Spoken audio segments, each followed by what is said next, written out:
Man, how did I survive that? Well, I've had lots of them situations in my life. One particular I'm going to talk about now. See, there was just one day, it was me and my cousin, we was just riding around drinking some beer. Had a couple Xanax in us.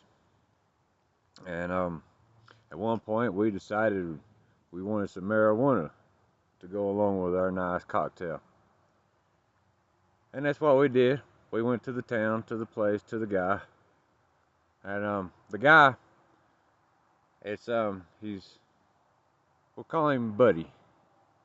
He's yeah, cause I don't know. He's still maybe selling drugs. I don't want to get the guy in trouble. So went to Buddy's house, knocked on the door, and I said, "Hey, Buddy, you got any marijuana?" And he's like, "Man, right now there's some trouble going on." He said, "These Mexicans out here are starting some shit," and that's exactly what he said, and that's exactly what I heard. But I also heard in there that they were trying to start shit with him. And I said, "Well, hang on a minute." I said, "We'll get this settled right now." So I went out there, out back behind the apartments, and sure enough, there was 5 Mexicans. And here they were coming, and it all fed in, because they were coming my way as I walked around that corner of the apartment. Here they were coming. And I said, "Whoa, whoa, whoa. What's going on here?" And the one, I guess the leader, he just looked at me and tried to pass by me. And I said, "No, stop right there. This shit's gonna end here and now."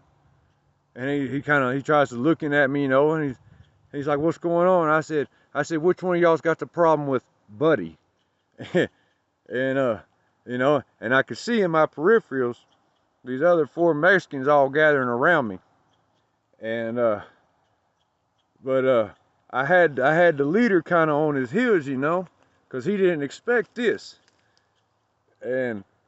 And I was in his face, and I said, "Look, if you got a problem with Buddy, you got a problem with me, and this shit's gonna end right here." And the Mexican, and I assumed my cousin had my back. Now I dare not turn around to look, but I assumed this to be true. But I said, "So what's it gonna be, S.A.?" And he said, "Man, I don't know what you're talking about. I ain't got no problems at all with Buddy." And I'm like, "Well, that's great then. I ain't got no problems with you, homie. So you just go on about your way, And yeah, I was thinking about that. How did I survive that? Because I didn't go out there with peace on my mind.